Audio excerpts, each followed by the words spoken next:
Majority exit polls అంచనాలకు అందని ఫలితం వచ్చింది ఇటీవల ఏపీలో. యావత్ ఆంధ్రవని ఏకపక్షంగా ఇచ్చిన తీర్పెన చెప్పాలి. చరిత్రను తిరగరాస్తూ గత రికార్డులను బద్దలు కొడుతూ ఏపీ అసెంబ్లీ ఎన్నికల్లో టీడీపీ కూటమి గ్రాండ్ విక్టరీ సంపాదించింది. అధికార వైసీపీ ఘోర ఓటమి పాలైంది. 2019 ఎన్నికల్లో 151 ఎమ్మెల్యే స్థానాల్లో ఘన విజయం సాధించి యావత్ దేశాన్నే నివ్వెరపరిచిన వైఎస్ జగన్మోహన్ రెడ్డి నేతృత్వంలోని వైసీపీ ఈసారి మాత్రం దారుణంగా చతికిలపడింది. 2024 ఎన్నికల్లో 11 సీట్లకు పరిమితమై ఏపీలో ప్రతిపక్ష హోదాకి కూడా దూరమైంది.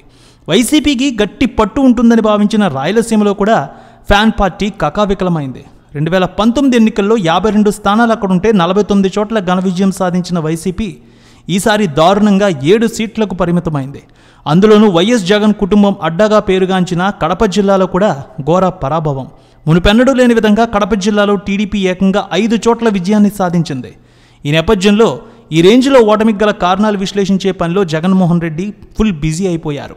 గెలిచిన ఎమ్మెల్యేలను, ఇతర కీలక నేతలను, ఎంపీ అభ్యర్థులను వీరందరినీ కూడా పిలిచి వారి అభిప్రాయాలు కూడా తెలుసుకుంటున్నారు. 5 ఏళ్ల కాలంలో బటన్ నొక్కడం ద్వారా ప్రతి ఇంటికి డీపీటీతో సంక్షేమాన్ని అందించిన ఘోర ఓటమి ఎందుకు వచ్చిందనే కారణాలు తెలుసుకునే పనిలో పడ్డారు జగన్.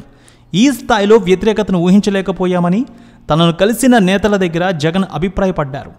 ఇదే సమయంలో ఓటమితో కుంగిపోయిన వైసీపీ శ్రేణులను ఉత్తేజపరచడానికి, వారిలో ఉత్సాహం నింపడానికి జగన్ మరో ప్రణాళికతో సిద్ధమైనట్టు తెలుస్తోంది. ఏపీలో ఎన్నికల పోలింగ్ కౌంటింగ్ సందర్భంగా పలుచోట్ల హింసాత్మక ఘటనలు జరిగాయి. వైసీపీ, టీడీపీ శ్రేణులు పరస్పరం దాడులు చేసుకున్నాయి. కౌంటింగ్లో టీడీపీ కూటమి విజయం సాధించిన తర్వాత పలుచోట్ల వైసీపీ శ్రేణుల మీద, కార్యకర్తలపైన దాడులు జరుగుతున్నాయని పెద్ద ఎత్తున వార్తలు వస్తున్నాయి. దీంతో వైసీపీ శ్రేణులకు అండగా నిలబడాలని జగన్మోహన్ రెడ్డి నిర్ణయించుకున్నారు. మంగళవారం పార్టీ ముఖ్య నేతలతో జరిగిన సమావేశంలో జగన్ ఇదే విషయాన్ని చెప్పినట్టు తెలుస్తోంది. టీడీపీ నేతలు దాడి చేస్తూ ఉంటే చూస్తూ ఊరుకోవద్దని, కలిసికట్టుగా ఎదుర్కోవాలని నాయకులకు సూచించారు. మీరంతా జట్టుగా నిలబడి కార్యకర్తలకు అండగా ఉండాలన్నారు.